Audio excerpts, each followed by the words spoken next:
কুমিল্লায় বজ্রপাতে ২ স্কুল ছাত্রসহ ৪ জনের মৃত্যু হয়েছে।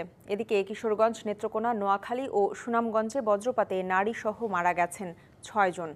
সকালে ঘুড়ি ওড়ানোর সময় কুমিল্লার বারুরায় বজ্রপাতে ফাহাদ হোসেন ও সাইমন হোসেন নামে ২ স্কুল ছাত্রের মৃত্যু হয়। নিহতরা বড় হরিপুর উচ্চ বিদ্যালয়ের ৬ষ্ঠ শ্রেণীর ছাত্র। অন্যদিকে মুরাদনগরে ধান কাটার সময় বজ্রপাতে মারা গেছেন ২ জন। এদিকে হাওড়ে ধান কাটার সময় বজ্রপাতে কিশোরগঞ্জে অষ্টগ্রামের কলমা ইউনিয়নে ইন্দ্রজিৎ দাস ও খয়েরপুর ইউনিয়নে স্বাধীন মিয়ার মৃত্যু হয়।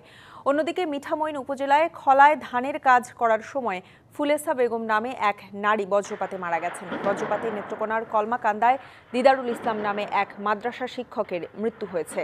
এছাড়া জেলার মদন উপজেলার বজ্রপাতে আরাফাত নামের ৯ বছরের মাদ্রাসা শিক্ষার্থীর মৃত্যু হয়েছে। নোয়াখালীর সোনাইমুড়ি ও সুনামগঞ্জের শাল্লায় বজ্রপাতে আরও ২ জনের মৃত্যু হয়েছে।